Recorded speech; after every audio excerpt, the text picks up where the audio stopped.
감사합니다.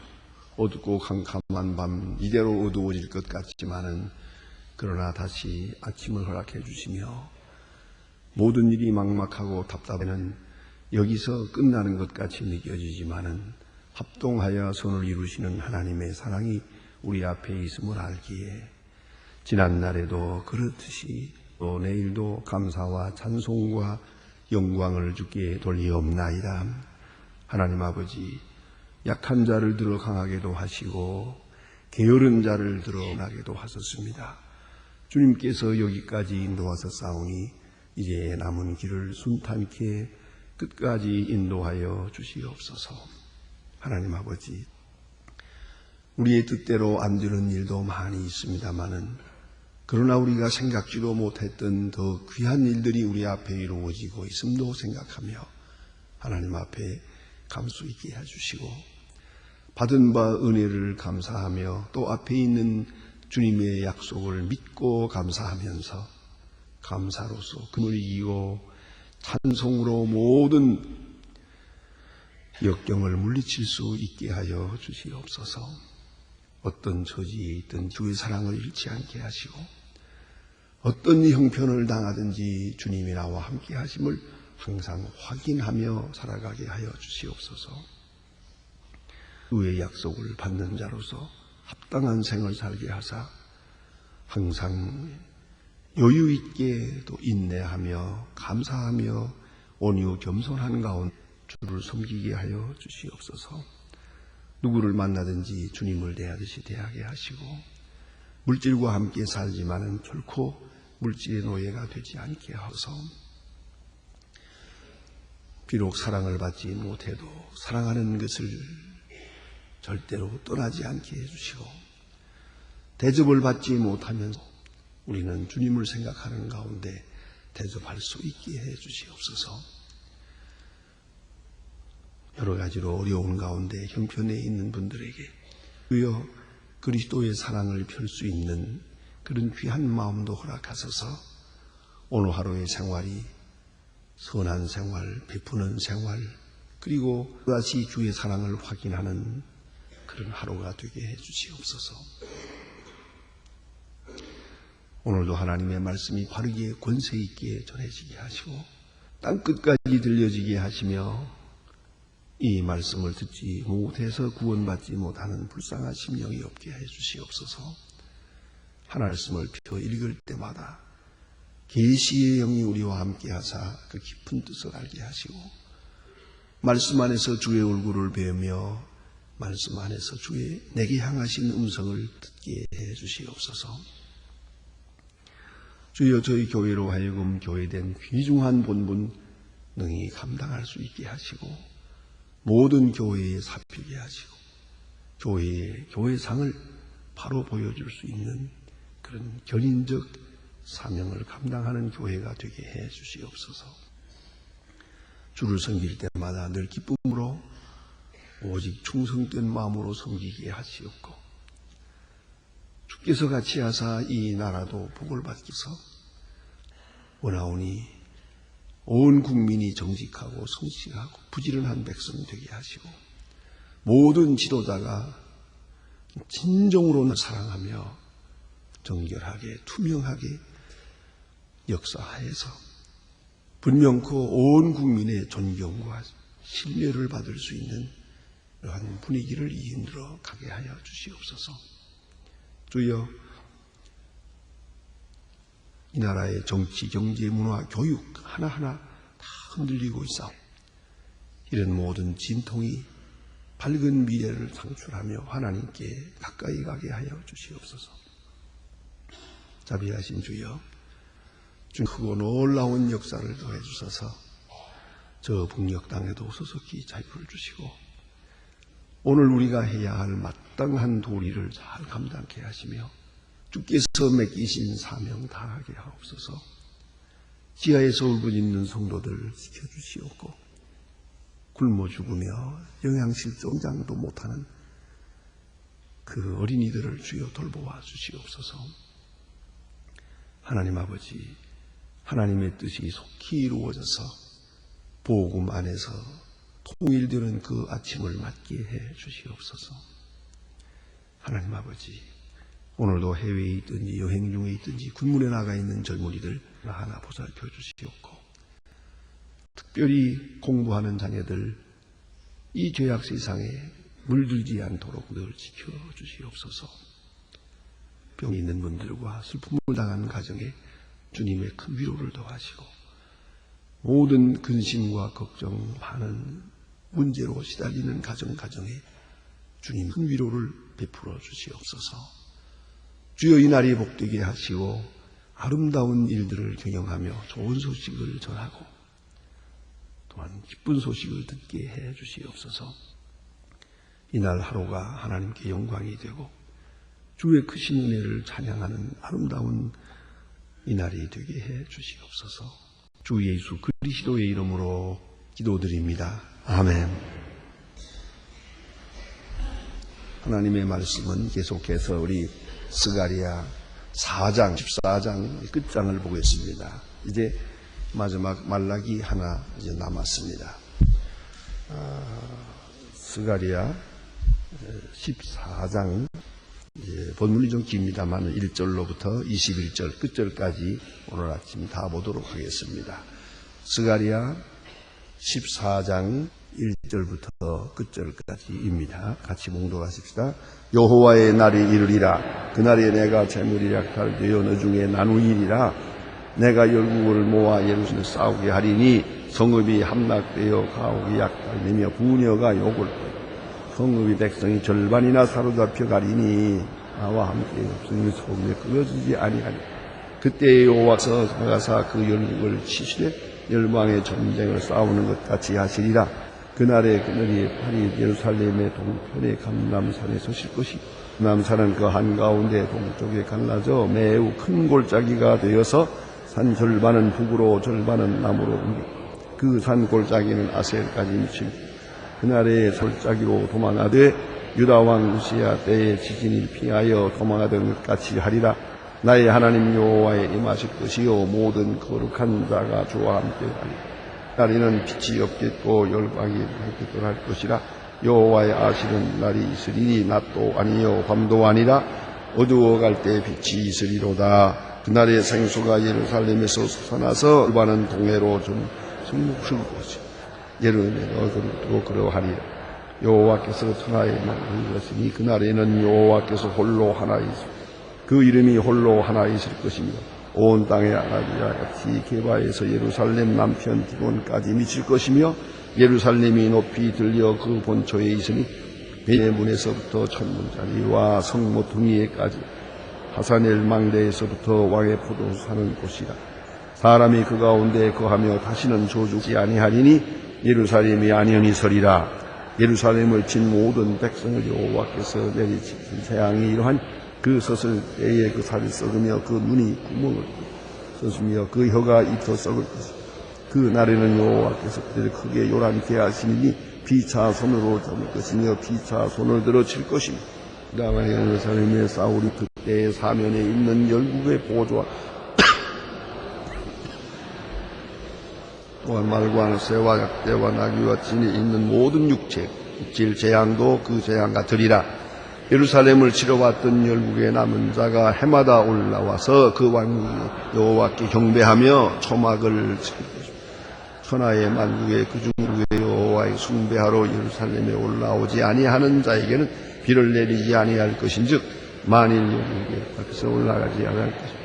얘는 4일 있지 아니하리니 여호와께서 그 초막절을 지켜 올라오지 아니한 열국의 사람을 칠 재앙 그에게 내릴 것이라. 애굽 사람이나 영국 사람이나 초막절을 지키러 올라오지 아니하는 바들 이러하니라. 그날에는 말방울이 그들의 손길을 기록할 것이다. 여호와의 전에 모든 속단에서 저발 가지고 다름이 없을 것이니 예루살렘과 유다의 모든 만국의 성물들이 될 것이니 제사 드리는 자가 와서 그 소를 취하여서 그 손의 고기를 삶으리라. 그날에는 만군의 여호와의 전에 가나안 사람이 되지 있지 아니하리라. 오늘 스가랴서 마지막 장을 보았습니다. 여기에 주시는 말씀은 아주 예언이며 또 계시의 말씀이기 때문에 논리적인 말씀이 아닙니다. 이러하리라, 이런 일이 있으리라 하고 말씀합니다. 그리고 어느 사건 하나를 놓고 설명하고는 않습니다. 역사 전체를 놓고 설명하고 있습니다. 특별히 어느 시점 하나를 놓고, 우리는 자꾸 그 시간 개념에 관심이 많습니다. 몇 월 며칠 몇 시에, 몇 년 후에, 혹은 몇 년 전에 그 시간에 대한 개념이 있습니다. 하지만은 이 성경 말씀은 그 성경보다는 사건 중심의 시간을 말하고 있습니다. 그때에, 그 사건이 있을 때, 그리고 주변으로 설명하게 됩니다. 그런 거로 이 그때에, 그날에 하는 말씀입니다. 이 말은 주님께서 오실 때에 라고 하는 그런 말입니다. 그리고 이 성경을 읽으면서 우리 생각해야 될 것은 지정학적으로 예루살렘이라는 곳이 있습니다.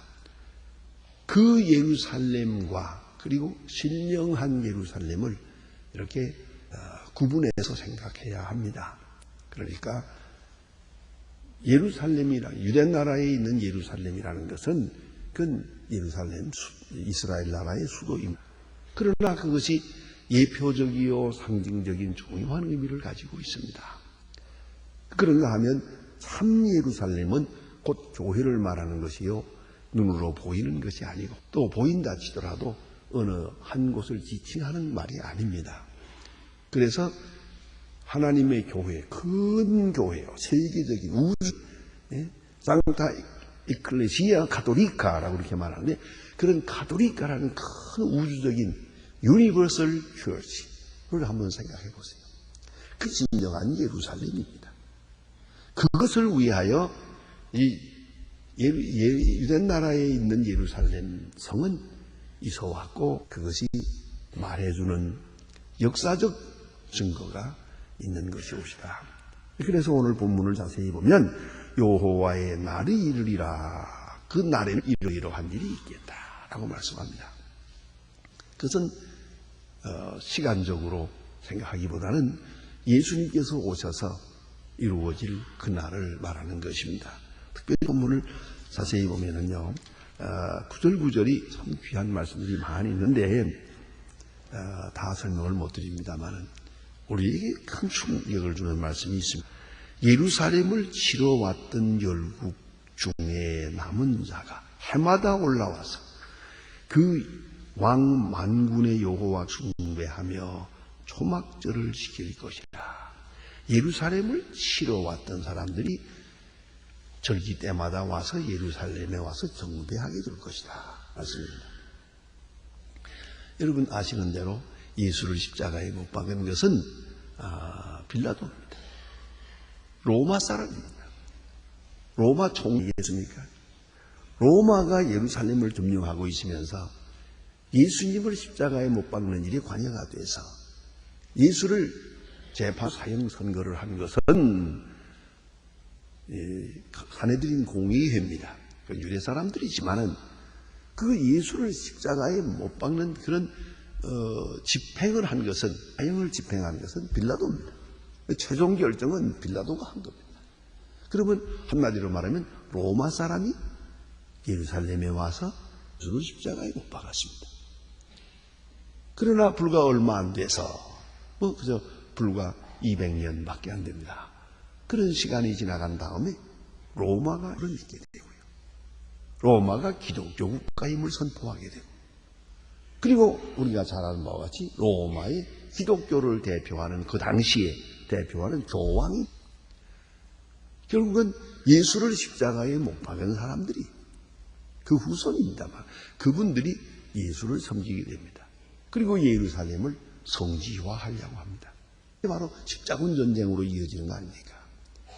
결국은 그 뜻을 이루지 못했습니다만은 지금도 마찬가지입니다. 가끔 부활절이 되면 예루살렘에 그 많은 예수 믿는 사람들이 모여듭니다. 그 중에 특별히 로마 사람들, 이태리 사람들, 특별히 교황, 이런 사람들이 거기에 모여들어서 예수님께서 십자가를 지고 가셨던 그 길을 순례하면서 경배하는 걸 볼 수가 있습니다. 이 십자가에 못 박은 사람들 중에서 남은 사람들이 예수를 믿고 절기 때마다 와서 경배하게 될 것이다. 그 얼마나 참 그야말로 그림을 보듯이 예언하고 있지 않습니까? 예수를 십자가에 못 박은 사람들이 말이에요. 다시 찾아와서 예수이고 그 땅을 자기들이 예수를 십자가에 못 박았던 그 땅을 성지라 부르게 되고 순례하게 됩니다. 이건 놀라운 얘기가 아닐 수가 없습니다. 그냥 오늘 성경 말씀은 그때에 이루어질 이야기를 지금 쭉 설명해 주고 있습니다. 그래서 이 예루살렘이라고 하는 이곳, 이것은 범죄함으로 인해서 하나님께 잘못함으로 폐허가 되고 성전도 무너지고 그래 됐지만은 말입니다. 그러나 중요한 것은 계속해서 그걸 아무것도 없는데 성지입니다. 예수님께서 나신 곳이요, 예수님께서 다니신 곳이요, 예수 십자가에 돌아가신 곳이라고 해서 성지입니다. 지금도 가보면 이렇다 할 게 없죠. 그 아랍 사람들이 장사하는 남대문 시장 같은 곳이요. 거기 여기저기 바람벽에 써붙였어요. 예수님께서 십자가를 지고 갈 때 여기서 쓰러졌다. 여기서 한 번 쓰러졌다. 여기서 매 맞은 곳이다. 그렇게 써붙였어요. 눈에 보이는 건 없어요. 그러나 마음으로 볼 때 예수께서 고난난 곳이다. 이렇게 믿는 사람에게는 아주 소중한 마음의 고향, 성지가 된 것이죠. 그래서 오늘 여기 보면 예루살렘을 치러 오는 사람들이 많고 예루살렘을 점령하려고 많은 사람들이 이렇게 왕래했지만은 그건 이루지 못했고 또 그렇다고 예루살렘이 우뚝 서서 지금 있는 것도 아니에요. 그러나 그 마음으로는 예루살렘은 엄연한 그리스도인들의 성지곳이다. 그래 오늘 성경 말씀 그런 뜻 읽어나가면 얼마나 큰 은혜가 되는지 모릅니다. 그래서 그날에는 빛이 없겠고 광명한 자들이 떠날 것이라 여호와의 아시는 한 날이 있으리니 낮도 아니요 밤도 아니라 어두워 갈 때에 빛이 있으리로다. 큰 전쟁을 통해서 밤을 구분할 수 없는 그런 어려운 날이 있을 것을 말합니다. 예루살렘의 함락을 예언하는 것 같습니다. 그러나 이 모든 일이 거치면서 보니 8절 말씀입니다. 그날에 생수가 예루살렘에서 솟아나서 절반은 동해로 절반은 서해로 흐를 것이다. 여름에도 겨울에도 그러하리라. 생수가 솟아나서 예루살렘은 메마른 땅입니다. 그러나 예루살렘에서 솟아난 생수는 온 세계를 먹입니다. 여기 보니 동해로 절반은 서해로 그럽니다.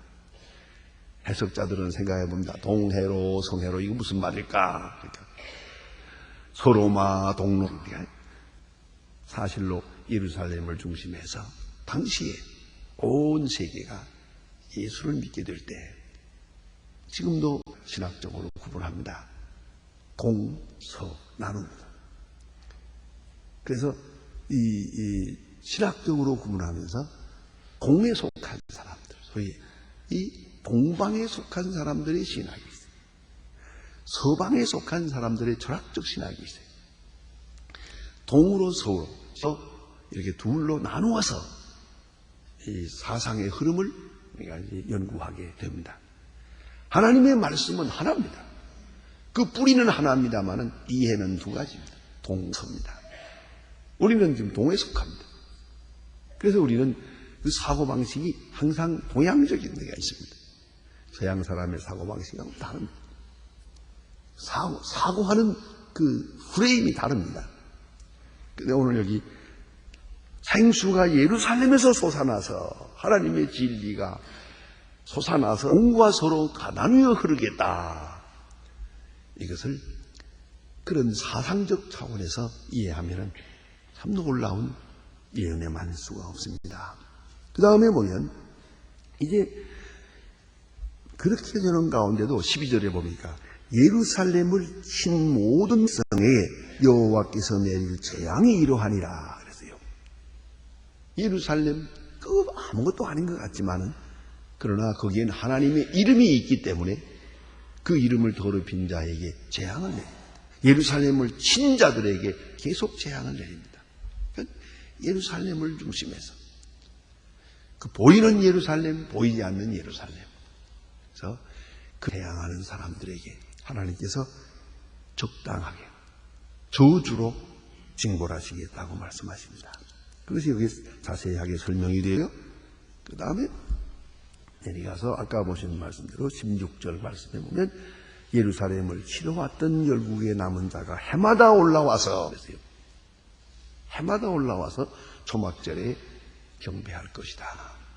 이렇게 말하고 있는데요. 그 다음에 보니까 계속 경배하는 자에게 복을 주고 경배하지 않는 자에게 하나님께서 여기 보니까 비를 내리지 아니하겠다 그랬어요. 우리가 이러한 자연적인 축복을 바라 하나님을 섬기는 건 아닙니다. 그러나 틀림없는 것은 하나님을 잘 섬기는 백성들에게 복을 주어서 비도 내리고 농사 잘 되고 천재가 없습니다.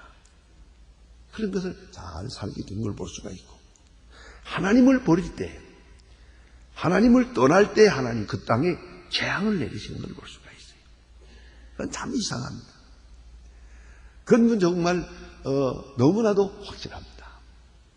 사람의 마음 가는 대로 자연도 복을 받을 수도 있고 화를 받을 수도 있어요. 인심이 부패해지면 비가 내리질 않습니다.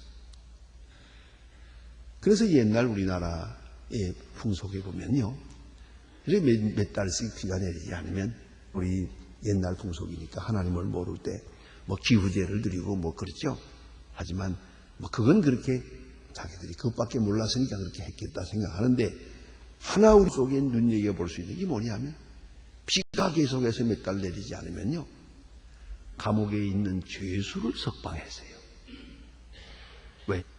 우리 사람들이 다 완전하게 하는 게 못 되잖아요. 재판이라는 게 그게 뭐 100% 완전한 게 아니거든요. 혹이라도 참으로 한 사람이 감옥에 있지 않느냐. 그래서 그런가 보다 해서 죄수를 석방하는 일을 했고요. 그 다음에 또 하나 한 것이 뭐냐면 불쌍한 사람들을 돌아보는 구제 행위를 했어요. 혹시 어딘가 굶어 죽는 사람 없나? 배고파 죽어가는 사람 없나? 그걸 돌아보지 않았기 때문에 이 땅에 비가 내리지 않는 생각입니다. 그 옛날 어른들의 마음이 그만큼 하나님을 모르는 입장에서는 그 대단히 착한 것이에요. 대단히 진실했던 것이에요. 그걸 알아야 합니다. 참으로 아주 억울하게 죽어가는 사람, 감옥에서 억울하게 당하는 사람, 혹은 또한 가난한 사람이 지금 한 끼의 식사가 없어서 굶어 죽고 어려운 일을 당한단 말이에요. 내가 아무도 그를 돌아보지 않아요. 그런 사회를 하나님께서 짓는 거예요. 그래서 우리가 비가 오지 않든가 어려운 일을 당한다게 되면 혹시 누가 억울함을 당하지 않는가 돌봐야 되고, 어딘가 우리의 구원의 손길을 기다리는 불쌍한 사람들이 어디 있지 않는가, 그런 은혜를 베풀 줄 알아야 됩니다. 그것이 비를 부르는 겁니다. 그냥 앉아가지고 서로 원망하고 무슨 기후제나 드린다고 그렇게 되는 것은 아닙니다. 그런 것 깊이 생각해야 합니다. 그래서 여기 보니 만국에서 찾아와서 여호와께 경배할 것이요, 만국의 그 왕의 여호와께 경배하러 예루살렘에 올라오지 아니하는 자에게는 비를 내리지 아니할 것이다. 여호와를 경배하지 않는 자에게 비를 내리지 않겠다. 이렇게 선지자는 예언하고 있습니다. 다음에 여기 보니 19절 말씀입니다. 애굽 사람이나 열국 사람이나 초막절을 지키러 올라오지 아니하는 자의 받을 벌이 이러하니라. 그날에는 말방울까지 여호와께서 성결이라 기록될 것이라. 여호와의 전에 모든 소치 제단의 그 앞에 주발과 다름이 없을 것이니 예루살렘과 유다 모든 소치 만군의 여호와의 성물이 될 것인즉 제사 드리는 자가 와서 그 솥을 취하여 그 가운데 고기를 삶으리라. 그날에는 문의 여호와의 전에 가나안 사람이 다시 있지 아니하리라. 이렇게 말씀을 맞추게 됩니다. 오늘 우리가 깊이 생각해야 합니다. 이를 십자가에 못 박던 그 백성들, 바로 예루살렘을 점령하러 왔던 그 사람들이 하나님을 섬기게 될 것이라고. 사실로 역사는 그렇게 우리에게 확실하게 말해주고 있습니다. 특별히 재미있는 이야기는 바로 바이킹입니다. 여러분 그 퓨리탄이라는 게 있지 않습니까? 청교도라는 게요. 사실 그 청교도라는 것은 그 조상을 뿌리 올라가 보면 그게 해적입니다. 바이킹이 옵시다. 배를 타고 이 나라 저 나라 돌아다니면서 이 강도질을 해먹고 사는 사람들. 그러나 이 사람들은 머리가 좋아요. 거기 다니면서 돌아다니다가 기독교인을 만납니다. 그리고 기독교인을 포로해 옵니다. 자기들의 일꾼을 삼기도 하고 자기 마누라를 삼기도 했습니다. 그들에게서 배웁니다. 그게 청교도라는 건 바이킹 플러스 기독교인이에요. 그게 청교도입니다. 그건 강도질하러 다니다가 예수 믿게 된 거예요. 예루살렘을 점령하러 왔다가 저들이 예수를 받아들이고 하나님의 백성이 된 거예요. 이것이 바로 놀라운 나입니다. 하나님의 역사는 이렇게 이루어집니다. 그래서 예루살렘, 비록 적은 땅이요, 부담는 것 같지만은 모든 성도들의 마음의 고향으로 오늘도 남아있는 것입니다. 그리고 여호와를 경배하는 자에게 비를 내리시고 여호와께 경배하러 오지 않는 자들에게 비를 내리지 아니하겠다. 이렇게 말씀합니다. 기도하십시다.